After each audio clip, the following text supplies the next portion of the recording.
Naš gost. Naš gost. Naš gost. Drage poslušalke, spoštovani poslušalci, naš današnji gost je izjemen glasbenik, skladatelj, dirigent, aranžer, ki je svojim bogatim opusom vtisnil pečat v slovensko glasbo in neprecenljivo vplival na razvoj domače orkestralne ustvarjalnosti. Prav pred mesecem dni je s čudovitim koncertom v Cankarjevem domu tudi zaokrožil dobra 4 desetletja neprekinjenega sodelovanja z Big Bandom RTV Slovenija. Lojze Krajnčan, lepo pozdravljeni in dobrodošli. Hvala, dober dan. Pa čestitke za marsikaj, zdaj najprej za omenjeni koncert, ki je bil sicer eden od mnogih, pa vendar zelo poseben, zelo oseben tudi, ne? Seveda, poslovil sem se od prijateljev, sodelavcev, glasbenikov, glasbenic, z nekaterimi zelo dolgo sodelovali, z nekaterimi malo manj, s kakšnimi mlajšimi, ampak me vežejo zelo lepi spomini na to obdobje. Ogromno tega smo skupaj preživeli in je bil precej čustven moment zame to. Veliko tudi gostov, s katerimi ste že sodelovali, pa tudi domači so stopili na oder, prav tako glasbeniki, sinova Kristjan Žigan, tudi že tretji rod, ne, vnukinja, Elora Sofija. To so tudi prav posebni čustveni momenti, ne? Sigurno so, drugače nisem toliko naklonjen, da recimo koncerti včasih postajajo preveč družinski, ampak ne moram pomagati.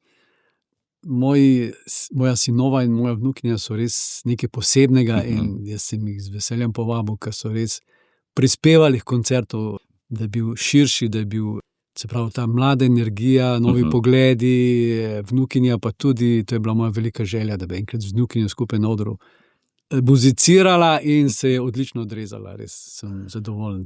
Jaz verjamem, da ni zadnjič. Po tem koraku, zapiranju nekega obdobja ste rekli, ne zeva nobena praznina, glasbeni projekti tečejo naprej, vedno novi izzivi, s čim se trenutno ukvarjate, denimo?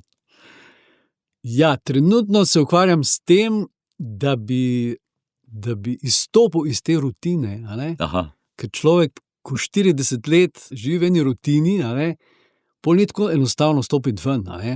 In trenutno poskušam narediti tako en, ne vem, ni glih slovenski izraz, en break, ali kako da rečem, prelom, kako bi temu rekel, in poskušam narediti malo pavze od glasbe, kolikor se pač to da, in čakam, da me bo glasba pol sama spet poklicala.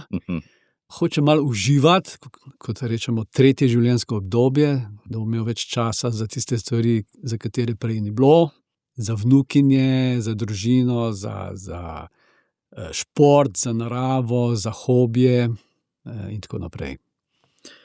Nedvomno glasba valovi skozi vaš rod. Že pred vami. Oče je bil ravnatelj glasbene šole, tudi dirigent pihalnega orkestra v Ormožu in vas je učil pozavne, ne? Tako, ja. S tem ste začeli. On je učil trobila, mama me je učila pa klavir. Aha. Ampak za klavir pa nisem bil preveč priden, kar mi je žal, ampak tako je bilo.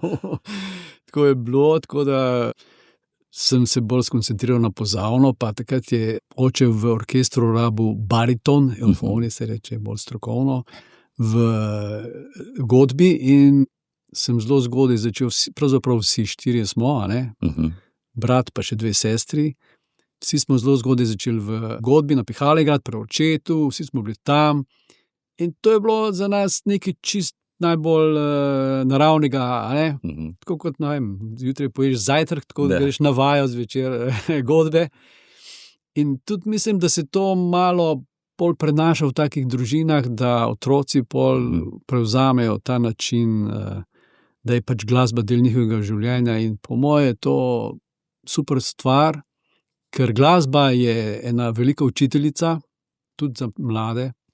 Pri glasbi sam vidiš, da brez vztrajnosti, brez resnosti, brez talenta, pa ne samo to, tudi recimo, ko nastopaš, že kot čist majhni otroci nastopajo, se morajo skupaj vzeti, se morajo skoncentrirati, v danem trenutku dati vse od sebe. In to se mi zdi, da je ena super vzgoja.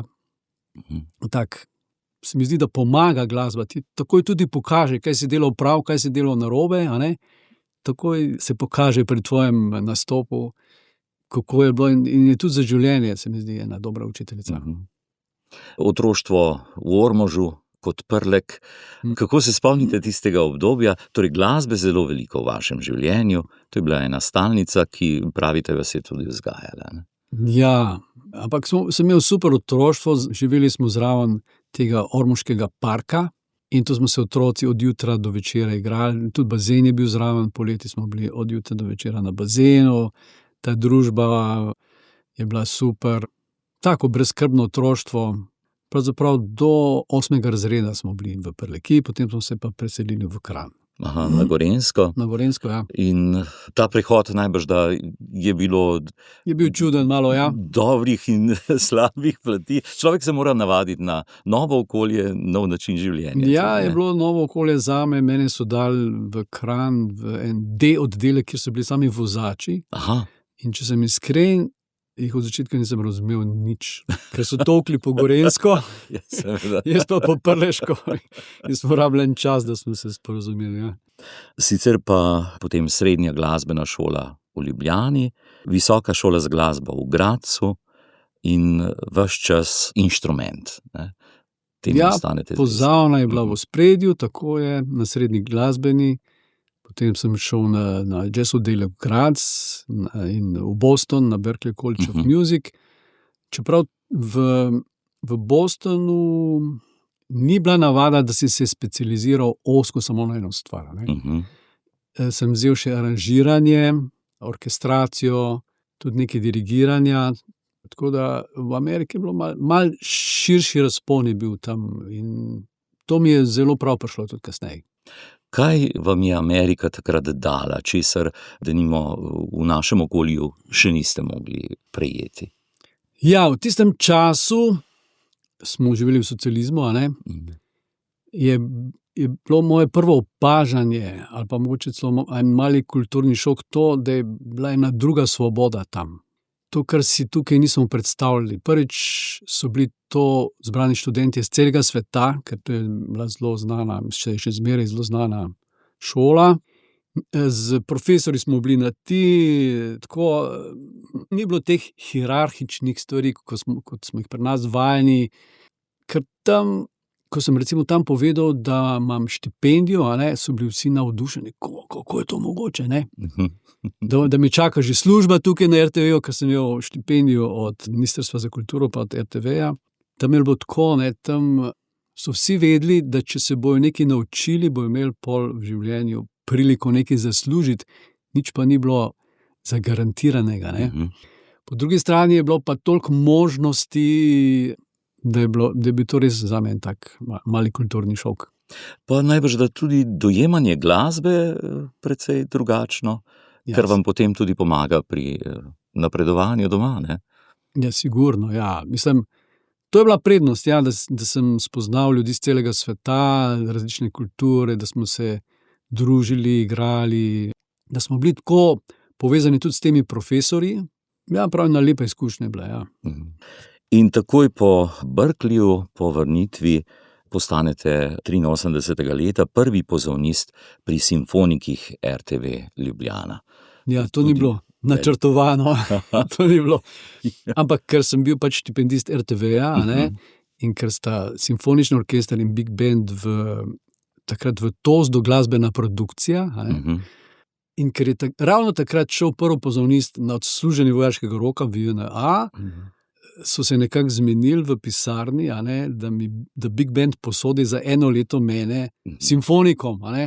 In to je bilo tudi zanimivo obdobje zame, moram reči tudi lepo, ker je ogromno lepe glasbe napisane za simfonični orkester. Jazz glasbenik seveda mora biti tehnično podkovan, tako da zame to ni bil kakšen poseben problem, prav poznam v simfoničnem orkestru.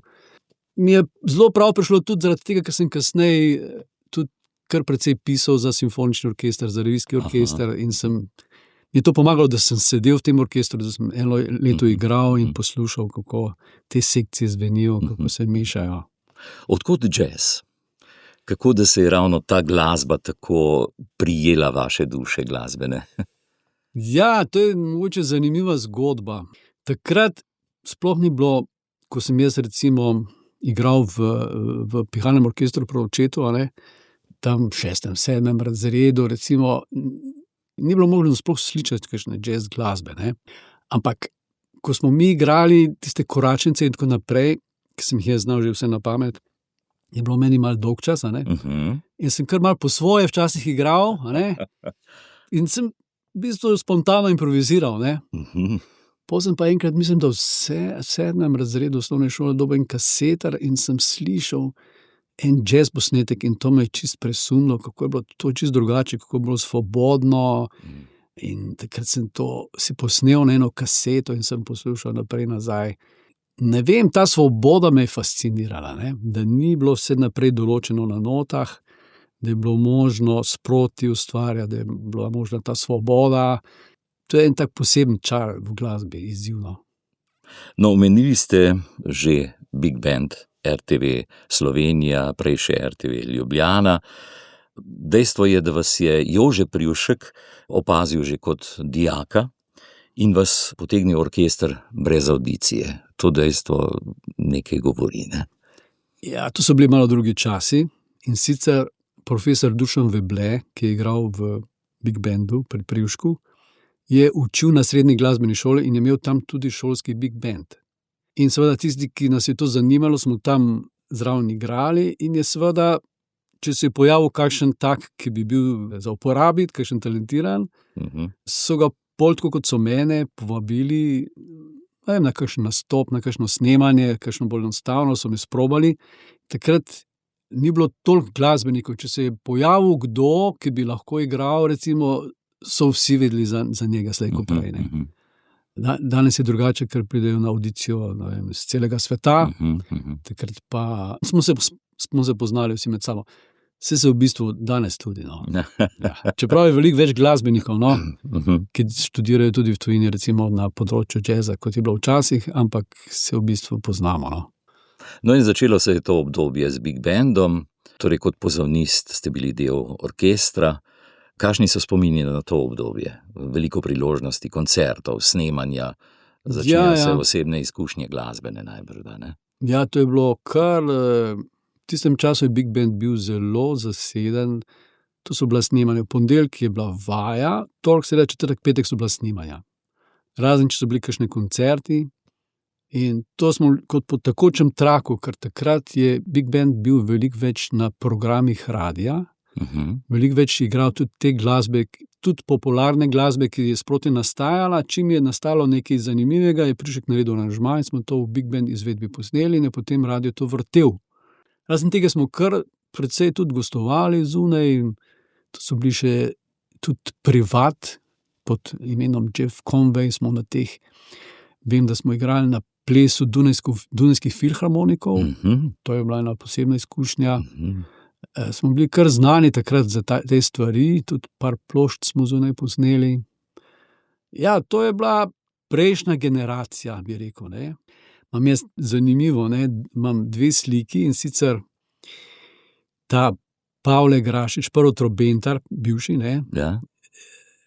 On je bil tak vesten, tudi vse arhiviral in tako naprej in mi je podal eno sliko, kjer je prejšnja generacija Big Banda, ravno takrat, ko sem jaz začel, so se slikali na strehi radia in je zanimivo, zdaj z leti je pri vsakem dopisal letnico rojstva, potem pa tudi letnico smrti, ne.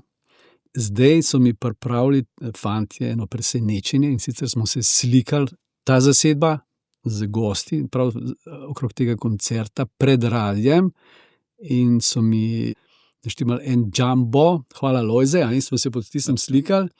Imam zdaj obe mehno in to sem dal povečati in v bistvu sem jaz pri 2 generacijah sodeloval, ne, pri prejšnji, ki se je počasi poslovila in pri zdajšnji, pri kateri sem se jaz prvi posloval, ker sem bil najstarejši. Ne. Prav 2 generacije in meni je bilo to zelo zanimivo. Kakšna je bila prejšnja generacija in kakšna in ta povezava, ta tranzicija. Se mi zdi kar nekaj fascinantnega, da imamo v Sloveniji toliko ene tradicije, toliko enega znanja v tolikem času, da smo uspeli to znanje prenesti iz prejšnje generacije v novo in pač razviti še v druge smeri. Za mladega glasbenika so nedvomno bile to krasne izkušnje, ne? Sodelovati pri vseh stvarih, ki ste jih našteli takrat in najbrž, da ste pili vse, kar se je dogajalo okoli vas. Seveda, jaz sem se ogromno učil, tudi predvsem od Jožeta Privška, on je bil tak natančen, načelen, strog, ampak super glasbenik, a ne? Super aranžer, super komponist, super vodja in to je bilo zame, kot da so se mi uresničile sanje, ne? Igrati v tako kvalitetnem orkestru in sem res užival, ja. Ampak potem nastopi ena prelomnica, najbrž jo tudi vi tako jemljete, ko se Jože Privšek poslovi, odide v pokoj in potem vi prevzamete dirigentsko palico. To je tudi krasna priložnost, tudi smel korak, ne? Ja, to je bilo nepričakovano, ne? Ker Privšek se je kar enkrat odločil, da ne bo več in v bistvu v jeseni, ko smo prišli z teh letnih počitnic, ga ni bilo več, a ne? In potem smo se mogli nekako znajti in smo naredili produkcija naredila en tak razpis in v bistvu nikoli nisem jaz razmišljal o tem, da bi dirigiral Big Band, nikoli. Zmeraj sem pozavno, pa dobro, pisanje me je zanimalo, no. In sem bil kar mlad, recimo, za tako mesto, ne, tam z enimi 36 leti. Ampak nekaj je bilo se treba spomniti, ne, in moram reči, od začetka je bilo kar težko, ker seveda Privšek je bil izredno produktiven, izredno veliko je delal in ta način dela je zahteval ogromno, truda, ogromno časa je šlo za to, da smo imeli ta program sproti, ki ga je Big Band rabil, ne, takrat smo tudi na televiziji precej sodelovali. Ampak nekako je uspelo, ne, jaz sem se pa mogel naučiti, a ne, ker v orkestru je, druga stvar je v orkestru sedeti, ali pa sedeti pred orkestrom in voditi, a ne, orkester. To so bile pa ene veščine, ki jih od začetka sigurno nisem obvladal in sem se jih počasi se mogel navaditi drugega, ne. Velik izziv pravzaprav za mladega glasbenika. Koliko pa ste imeli pri tem, ne vem, takrat čisto proste roke, koliko ste sebe takrat lahko spustili noter, ali je bila, ne vem, mogoče pot malce začrtana, vendarle? Ja, imeli smo, se pravi, eno delo, ki je bilo utečeno, ena naročila, ki so prihajala z radia, z televizije, imeli smo pa tudi svoje koncerte, kjer smo sami izbirali program. Ja, ravno zadnjo sem dobil posnetke, ja. Sodeloval sem Komentart, ena oddaja na RTV Slovenija, kjer vrtijo ostale posnetke in povabijo tiste, ki so sodelovali na teh posnetkih in sploh nisem vedel, da je televizija, ali sem pozabil, posnela ta prvi naš samostojni koncert v Cankarjevem domu, ko sem jaz prevzel. Ja, in moram misliti, da sem bil prav presenečen, najprej nisem videl, zakaj sploh gre, ampak zanimivo, no. Ja, takrat se je že kazalo, ja, da sem imel pač ambicije, da bi malo drugače to, seveda malo po svoje, kolikor je bilo pač takrat možno, kolikor sem bil takrat sposoben, kolikor smo bili takrat usklajeni, ampak se mi zdi, da je zanimiv koncert, no. Potem smo pa v tej smeri delali, kolikor se je dalo, ne. Danes je orkester drugačen, moram reči, kot takrat na začetku. Veliko več igramo tudi avtorske glasbe, jazz glasbe, orkestralne glasbe, ampak kljub temu ostaja Big Band dosti širok, tako da igramo vse zvrsti glasbe, tako rekoč. Tudi tista starejša generacija glasbenikov, o kateri ste pregovorili, vas je lepo sprejela na tej novi poti, ne? Moram reči, da kar lepo, ja. Če nazaj razmišljam, ja, zdaj smo bili prej kolegi v orkestru, ne, so se sami zavedali, da bo treba se skupaj vzeti, da grejo stvari naprej, ne. Je ta pot najboljša pot, da človek najprej je del orkestra kot inštrumentalist in šele potem stopi za pult, kaj bi rekli, ima najbrž da svoje pluse, minuse? Ne, sigurno je dobro, da dirigent igra kakšen instrument, bolj razume glasbenike, ker dirigent pri big bandu v bistvu je tudi aranžer. Dirigent pri simfoničnem orkestru in dirigent pri big bandu se razlikujeta. Dirigent pri big bandu je praviloma aranžer, skrbi za aranžmaje, za glasbo, za material, ki ga rabi big band za svoje tekoče delo, in absolutno mora poznati orkester in je zelo, mislim, skoraj obvezno, da igra kakšen inštrument. Veliko lažje, ne? Veliko lažje. Bolj čutiš, ker to je ena specifika, ne? Big band so trobila, pihala, ne? V simfoničnem so godala lahko igrajo od začetka do konca, brez pavze, ker lahko dihajo, a ne, medtem ko godejo. Tudi ne utrudijo se tako, a ne, recimo na trobilih je pa druga stvar, ne. Te pa fizika določa precej stvari, ne. Moraš znati distribuirati sekcije, vedeti, kdaj bojo dali, recimo, glasbeniki vse od sebe, potem pa bojo rabili malo pavze, pa treba fokus preusmeriti nekam drugam, tle imaš soliste, tle imaš ritem sekcijo. Tle, mislim, veliko stvari je, ki jih potem z časom in z izkušnjami pridobiš. 40 letja z orkestrom, big band. Če bi morali izpostaviti kakšno obdobje, katero vam je denimo najbolj pri srcu in zakaj? Ja, najbolj pri srcu mi je zadnjih 10 let. Ja, zato, ker sem zadnjih 10 let pa prav načrtno začel vabiti v goste slovenske glasbenike, soliste, avtorje, pevke, avtorice, da smo nekako združili to našo sceno slovensko, ne. Ker prej smo velikokrat porabili skoraj ves denar za kakšnega slavnega gosta. On je prišel z nami, enkrat zaigral, on je to že prej posnel po celem svetu in ni bilo kakšnega presežka glasbenega, ne.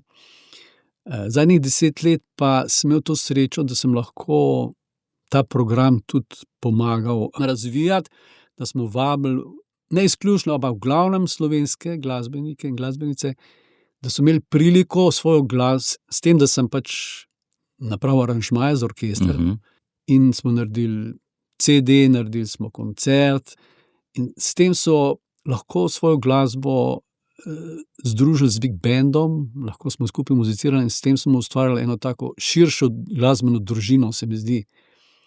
In to si štejem v čast, da zdaj, ko sem se poslovil, da smo res v tako dobrih odnosih, ne samo z big bandom, ampak s vsemi temi, ki sodelujejo z big bandom, in da imamo res en tak dober, delovni, prijateljski odnos, bi rekel. Večkrat ste poudarjali prav to medgeneracijsko sodelovanje, tudi sami dali velikokrat priložnost prav mladim glasbenikom. Česa se mladi lahko naučijo od starejših glasbenikov in obratno, kaj prinese mladost lahko v eno takšno muziciranje? Ja, mladost prinese veliko. Novo energijo, nove ideje, nove poglede. Recimo že na tem mojem poslovilnem koncertu smo imeli pianista Aljoša Kavčiča. On je ena vzhajajoča zvezda slovenskega džeza. Moj sin Kristjan Kranjčan je odličen bobnar, ne. Z njim big band zmeraj zveni malo drugače, zmeraj dobi eno drugo energijo. Potem je bil tudi Jošt Klampret, basist, mlad basist. Moram reči, da imamo izjemne glasbenike v Sloveniji, ki igrajo v Sloveniji, po tujini, pač morajo preživeti, ampak je precej drugače, kakor ko sem začel, ne. Takrat smo imeli pa res težave, ko se ta starejša generacija se poslavlja in ko smo mogli dobiti nove člane, smo imeli pa res težave, ker ni bilo takrat. Zdaj se je pa to toliko razvilo. Imamo zdaj, zadnja leta imamo tudi jazz oddelek na Akademiji v Ljubljani, ampak prej tega ni bilo in po svoje še boljše, da ni bilo, ker je ogromno glasbenikov šlo študirati tujino in so prinesli iz tujine druge poglede, drug veter je zavel. In se mi zdi, da je super delajo, super.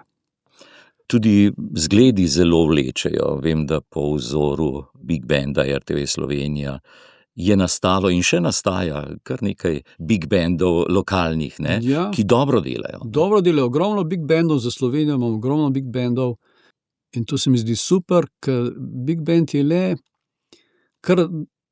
igranje v big bandu je kar dosti zahtevna disciplina in terja izurjene glasbenike, a ne, vešče svojemu inštrumentu in tako naprej, in da imamo mi toliko big bandov, ki toliko nastopajo, se mi zdi super, ja. Omenili ste tudi sodelovanje z mnogimi izjemnimi glasbeniki svetovnega kova. Nemogoče je vse omeniti, bi pa vendarle morda katerega izpostavili, morda zaradi čisto osebnega zadovoljstva ob nekem skupnem muziciranju. Ja, imeli smo svetovno znanega trompeterja Aleksa Sipiagina, za njega sem tudi napisal aranžmaje za cel CD, ki smo ga tudi izdali, imeli smo 2 koncerta z njim. To je v Ameriki živeči glasbenik ruskih korenin. V bistvu ga je Kristjan spoznal, ko je Kristjan študiral na Nizozemskem, so imeli to izmenjavo profesorjev in je prišel z Amerike v Amsterdam in sta se tam spoznala. In pol je enkrat igral tukaj en koncert in skozi to poznanstvo mojega sina, a ne, smo pol navezali stike in je nastal en super projekt, ki je bil zelo lepo sprejet. Tudi tujih glasbenikov, je pa tudi domačih glasbenikov ogromno. Projektov, na katere sem ponosen, ne vem, od Boštjana Gombača, da je bil en poseben projekt z njim, pa zdaj v zadnjem času z Nino Strnad, pa Tomaž Gajšt, pa Vit Jamnik, ta naš vibrafonist, Jaka Kopač. Ogromno sem tudi delal z Urošem Peričem, za njega sem ogromno aranžmajev napisal, on je tudi svetovno priznan, uspešen. Nisem ogromno, ne bi rad zdaj, kakšnega pozabil, vse ne moram našteti. Ja, no, sej, ampak jih to je težko. Ja. Ja. Ampak veliko teh projektov je bilo zelo lepo prepoznanih tudi od strokovne javnosti, nagrajenih, denimo, ne vem, že z Boškom Petrovičem ste posneli. To smo dobili Porina, to je hrvaška nagrada, za CD, ki smo ga skupaj z njim posneli, Boško Petrovič, seveda, njega sem pozabil. Pa od mlajših, recimo z Žiganom Krajnčanom, to bo zdaj šele izšlo, smo tudi naredili. En CD bo izšel z njim, Emilija Martinson, Zvezdana Novakovič. Ne vem, ogromno jih je, ne moram vseh našteti. Včasih si laiki želimo malo vstopiti v glavo vrhunskega glasbenika. Glasba je svojevrstna govorica, svojevrsten jezik. Kako vi čutite glasbo? Je to, ne vem, struktura, je to notna govorica, je to čustvo, je to odnos? Jaz bi rekel, da glasba je misterij, kot je življenje. In v bistvu jo ne moramo razčleniti, analizirati ali pa prijeti, a ne. S katerekoli plati se lotiš glasbe, te fascinira. Če se je lotiš samo iz čustvene strani, a ne, lahko se je lotiš iz intelektualne strani, a ne. Glasba je lahko tudi rutina, glasba je lahko način življenja. V glavnem, meni se to zdi en tak čudež, ki nam pove, a ne, mogoče na en način, zakaj smo na svetu, ne.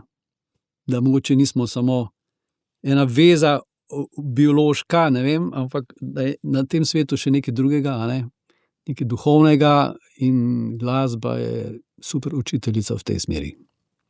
Vas je skozi vsa ta desetletja marsičesa naučila? Absolutno.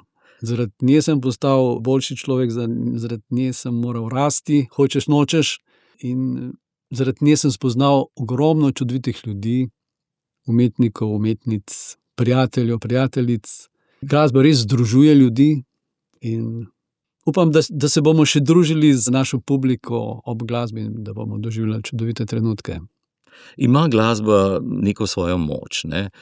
Ne vem, kaj se dogaja z vami na odru. Ste skoncentrirani na neko stvar, na orkester, seveda, na note, na vse, kar se dogaja, ali si lahko dopustite tudi užitek, tisti hip, tisti trenutek? Ja, mislim, milijon stvari se dogaja na koncertih. V prvi vrsti imam seveda odgovornost, da pripeljem orkester od začetka do konca z solisti na pač profesionalnem nivoju, kar se zahteva, kar se pričakuje od nas, a ne. Treba je včasih tudi intervenirati, če kaj gre narobe, a ne. Ampak najlepši trenutki so takrat, ko je en tak občutek, kot da gre vse samo od sebe. Nekako tako, bi rekel, tako idealno se vse dogaja, tako dobro igrajo vsi glasbeniki, nekako navdahnjeni so z ne vem s čim, ampak gre kar samo in takrat res lahko uživam jaz v glasbi, ja, ob orkestru, ob tem zvoku. Ne le poznavanje glasbe, najbrž je za dobrega dirigenta ključno tudi poznavanje človeške psihe. Glasbeniki ste umetniki, tudi sicer običajno malce posebni, vsak na svoj način, in voditi tako skupino k skupnemu cilju najbrž ni čisto preprosto. Ne, ni čisto preprosto, sigurno ni. Posebej pri big bandu, ker v big bandu so v bistvu v osnovi vsi solisti. A ne? Pri simfoničnem orkestru imaš tutiste, imaš 8 prvih violin, 6 drugih in tako naprej. A ne? Imaš primaša, tisti, ki igra prvo violino, tisti je vodja, tisti glavni, ostali pa mu sledijo. Ne? V big bandu v bistvu nimamo tega, v big bandu imamo same soliste, ki pa nekako moramo zaigrati tudi v orkestru. Dobro, prihajajo obdobja, ko so tudi solisti pred mikrofonom spredaj, a ne. In ja, to je posebna umetnost, da tako skupino solistov uspeš kanalizirati, pa kako bi rekel, voditi k skupnemu cilju, ampak skupni cilj je v bistvu ta užitek, da je nekaj res zaigrano, tako kot mora biti, da nas glasba ponese, in s tem je v bistvu najlažje voditi ali pa ponuditi orkestru, da če bomo skupaj držali, če bomo poslušali drug drugega, ne, če bomo slišali drug drugega, ko bomo solisti, če bomo znali svoj solo prilagoditi samo ostalim, a ne. In človek, ki tako razmišljaš v glasbi, a ne, si rečeš, kako bilo na svetu drugače, če bi recimo tudi v življenju znali ljudje na ta način, da bi znali poslušati drug drugega, a ne, slišati drug drugega, če bi, ko bi nekaj predlagali, znali upoštevati tudi ostale, a ne. Zato jaz govorim, da je glasba velika učiteljica, ne.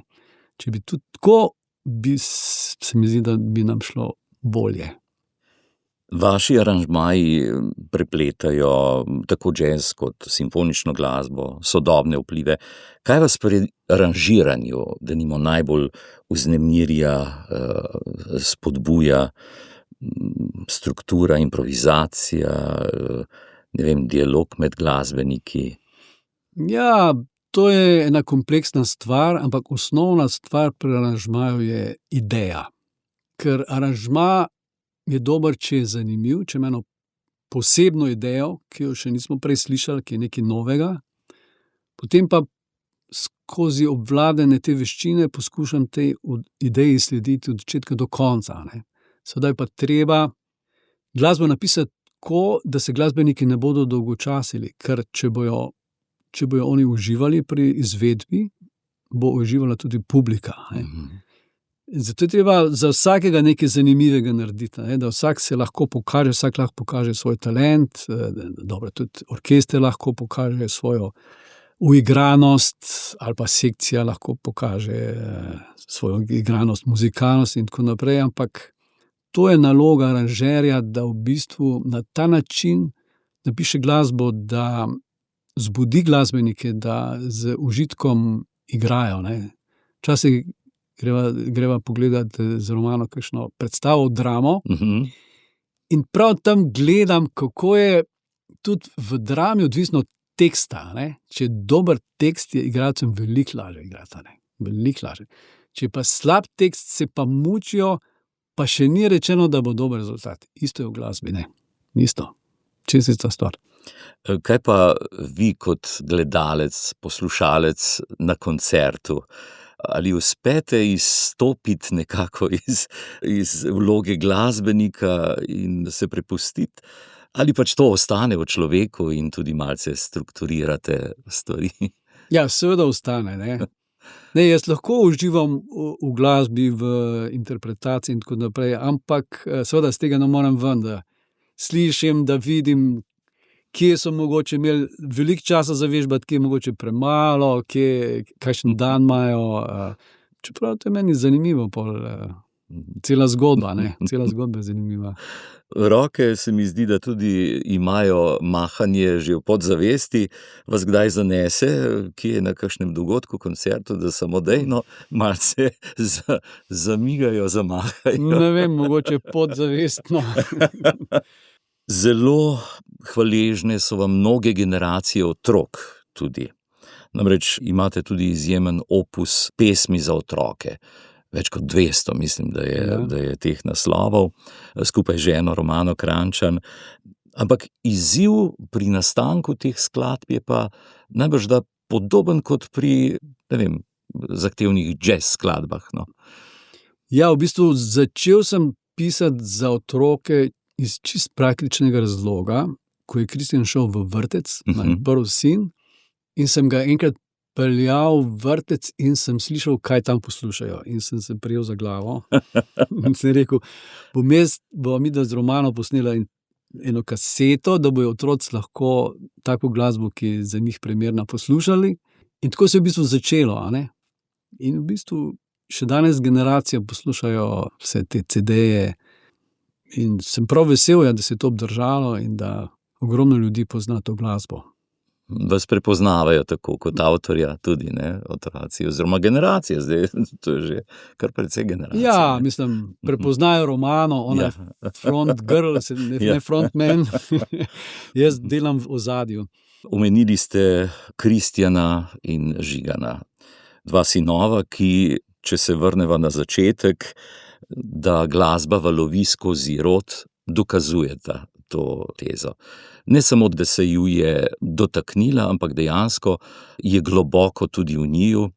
Najbrž kot oče tudi zelo z veseljem spremljate razvoj, kajti oba sta vrhunska glasbenika, Žigan plesalec še ob tem.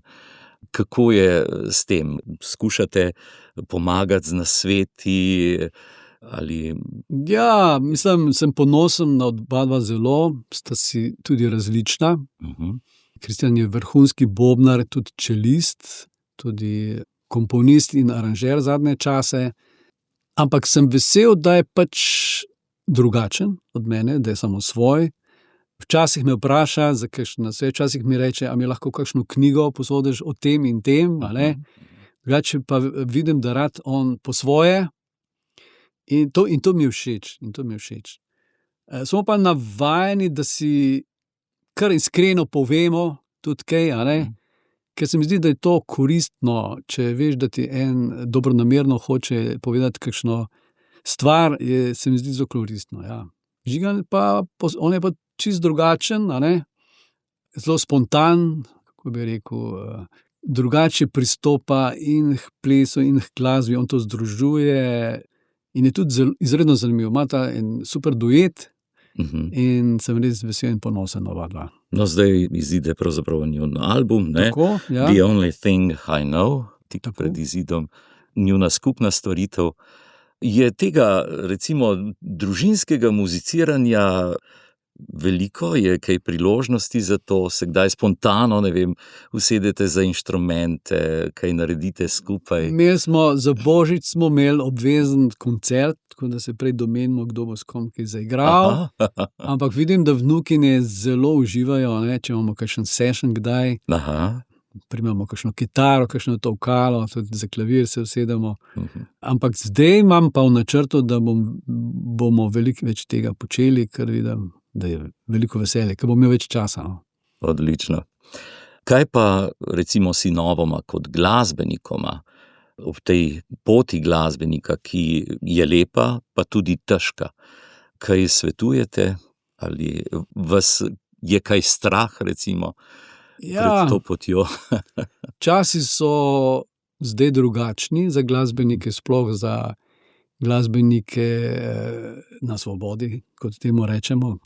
Časi so bili časi bolj prijazni do glasbe, danes pa niso več tako da se morajo kar boriti.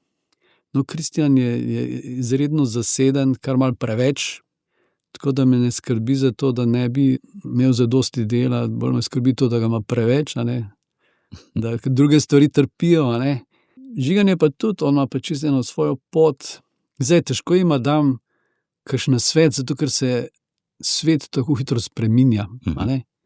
Je pa res, da v bistvu, mislim, tudi glasba se zelo hitro spreminja, me pa iskreno zanimajo ti bolj sodobni tokovi, tako da doma tako za hobi, a ne, imam eno mašino MPC, to je, kakor imajo ti producenti, beatmakeri in tako naprej. Tako da se tudi jaz malo s tem tako za hobi ukvarjam in mi je prav zanimivo. Tudi včasih, kaj skupaj pol lahko naredimo z Žiganom, s Kristjanom in mi je prav zanimivo to z mladimi, kako gre stvar naprej opazovati. Gospod Lojze Krajnčan, ko odložite glasbo, najbrž da včasih jo. Tudi potrebno je najbrž, ne? Česa se takrat uprimete? Kaj je recimo tisti zapik ali stvar, ki jo imate radi? Je to narava? Ja, sigurno narava. Za hišo imamo en tak rastlinjak, malo večji, to je moj hobi. Tudi naravo zelo rad hodim. Zdaj imam načrt, da bom naredil čim več teh pešpoti, Julijano, mogoče Alpe Adrio kdaj, na Kaminu sva že bila, ampak teh kaminov je ogromno. To mi je nekako odklop, da greš v naravo, pa te ni, ne vem, 5 dni brez avta. Zelo mi odgovarjajo ti odklopi, no. To se mi zdi, da vsi rabimo, ne, ker smo toliko navezani na te naše ekrane nesrečne, se druge stvari odprejo, se mi zdi. Zdaj sva bila 4 dni na Julijani. Moram reči, da sem prišel z veliko več energije domov. Sem prav opazil, ker ni bilo nič drugega kot sam pot, pa užitek v naravi, pa fizično delo. Ne vem, se mi zdi to nekaj, kar zelo rabimo, no. Počasi se poslavljate od neke stalne, zelo aktivne dirigentske vloge. Verjamem, da glasbenih izzivov ne bo zmanjkalo, ampak kaj bi pa želeli, da ostane vaš najmočnejši pečat v slovenskem glasbenem prostoru? Da ostane pečat? Ja, ne vem, to se bo pokazalo, kaj je ostalo, ne. Mislim, v arhivu je ogromno mojih aranžmajev, ogromno moje glasbe. Če bojo kaj od tega igrali, tudi ne samo pri Big Bandu, recimo. Otroci sigurno veliko poslušajo, pojejo te glasbe, ki sva jo skupaj delala z Romano. Če bojo imeli veselje, no, s to glasbo, pol bom jaz zadovoljen, recimo. Gospod Lojze Krajnčan, najlepša vam hvala za današnji pogovor. Hvala tudi za vso glasbo, ki ste jo prinesli v naš prostor in jo še boste. In vse dobro na vseh, bodisi glasbenih ali drugih poteh v življenju. Hvala lepa. Naš gost.